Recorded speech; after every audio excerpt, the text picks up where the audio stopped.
The last weekend of early voting for the 2018 midterm elections is over. The candidates have made their closing arguments. Nearly 40 million Americans have already cast their ballots. On the one hand, we have the president and his enablers, whose sole accomplishment is passing a multi-trillion-dollar tax cut for the wealthiest Americans, which they're going to have to pay for by cutting Medicare and Social Security. When that didn't go over well, they turned their hate machine against those scary brown refugees seeking asylum, families fleeing violence and terrorism in their home countries.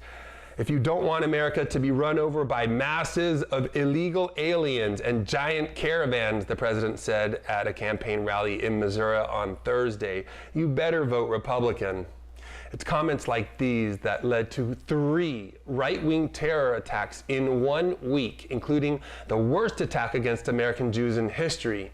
On the other hand, we have Barack Obama, who was in Miami on Friday, reminding voters it was Obamacare that made it illegal for insurers to discriminate against folks who had a pre-existing condition.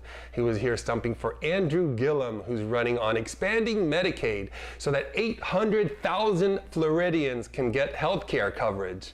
Now, with their 2018 tax plans having failed to come to fruition and their 2017 tax law still polling poorly, the president and a number of other Republicans have made a hard pivot away from economics and into nationalism, a debate with heavy racial overtones meant to energize the conservative base ahead of Tuesday's midterm elections. Nationalism is just another word for not having gotten anything else done. It's the excuse losers who live in their vans use so they can send pipe bombs through the mail. It pits neighbor against neighbor and throws children into cages.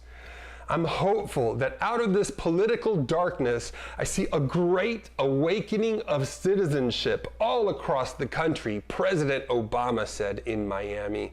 One election won't eliminate racism or sexism or homophobia, but it will be a start. That's what leadership looks like. That's what might still make this country great. If you found this information helpful, share it with a friend, and don't forget to click on the subscribe button.